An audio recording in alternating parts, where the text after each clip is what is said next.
हरियाणा में रोजगार को लेकर युवा दर दर की ठोकरें खाने को मजबूर हो रहा है।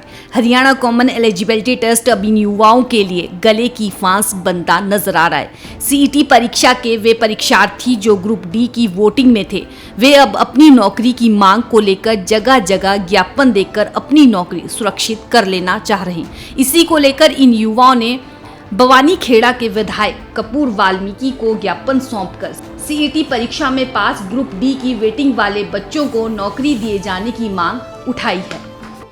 हमारा सीईटी का जो डी ग्रुप का जो रिजल्ट आया था जी, लोकसभा से पहले आना तो चाहिए था पहले सी ग्रुप का जी, तो वो कोर्ट में चली गई थी भर्ती सी की। तो सरकार ने क्या किया, लोकसभा के चुनाव में बेनिफिट पाने के लिए डी का रिजल्ट पहले दे दिया। तो जो सी वाले टॉपर थे ना बच्चे, वो डी में भी बैठे थे पेपर देने के लिए, तो जो अब वो डी में चले गए पहले। तो अब सी का जो रिजल्ट आया ना बाद में, डी की भर्ती होने के बाद, तो वो डी की नौकरी छोड़ के सी में चले गए। तो उससे क्या था, 13,657 पोस्ट थी लगभग, अब जो 8-9 हज़ार बच्चे डी की छोड़ के सी में चले गए।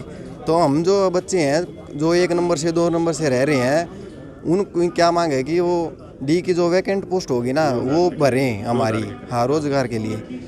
ये मतलब बच्चे रिपीट हो रहे हैं। जो अब जो वेटिंग लगाएंगे ना, उसमें भी बहुत सारे बच्चे ऐसे हैं नीचे जो सी में चले गए हैं पहले, उनका आगे भी नाम आ जाएगा। तो उनको भी रिपीटेशन रोकने के लिए यस नो पोर्टल ओपन करे सरकार, ताकि बच्चों का रोजगार मिले ज़्यादा से ज़्यादा बच्चों का। ये ग्रुप डी का मुद्दा है हमारा।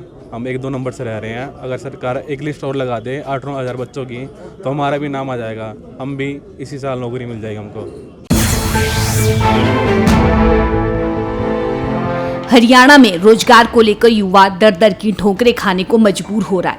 हरियाणा कॉमन एलिजिबिलिटी टेस्ट अब इन युवाओं के लिए गले की फांस बनता नजर आ रहा है। सीईटी परीक्षा के वे परीक्षार्थी जो ग्रुप डी की वोटिंग में थे, वे अब अपनी नौकरी की मांग को लेकर जगह जगह ज्ञापन देकर अपनी नौकरी सुरक्षित कर लेना चाह रहे हैं। इसी को लेकर इन युवाओं ने बवानी खेड़ा के विधायक कपूर वाल्मीकि को ज्ञापन सौंपकर सीईटी परीक्षा में पास ग्रुप डी की वेटिंग वाले बच्चों को नौकरी दिए जाने की मांग उठाई है।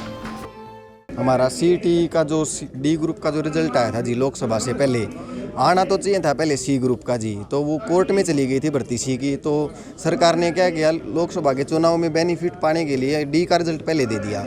तो जो सी वाले टॉपर थे ना बच्चे, वो डी में भी बैठे थे पेपर देने के लिए, तो जो अब वो डी में चले गए पहले। तो अब सी का जो रिजल्ट आया ना बाद में, डी की भर्ती होने के बाद, तो वो डी की नौकरी छोड़ के सी में चले गए। तो उससे क्या था, 13,657 पोस्ट थी लगभग, अब जो 8-9 हज़ार बच्चे डी की छोड़ के सी में चले गए।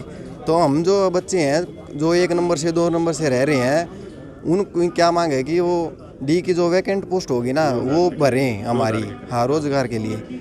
ये मतलब बच्चे रिपीट हो रहे हैं। जो अब जो वेटिंग लगाएंगे ना, उसमें भी बहुत सारे बच्चे ऐसे हैं नीचे जो सी में चले गए हैं पहले, उनका आगे भी नाम आ जाएगा। तो उनको भी रिपीटेशन रोकने के लिए यस नो पोर्टल ओपन करे सरकार, ताकि बच्चों का रोजगार मिले ज़्यादा से ज़्यादा बच्चों का। ये ग्रुप डी का मुद्दा है हमारा। हम 1-2 नंबर से रह रहे हैं। अगर सरकार एक लिस्ट और लगा दे 8-9 हज़ार बच्चों की, तो हमारा भी नाम आ जाएगा, हम भी इसी साल नौकरी मिल जाएगी हमको।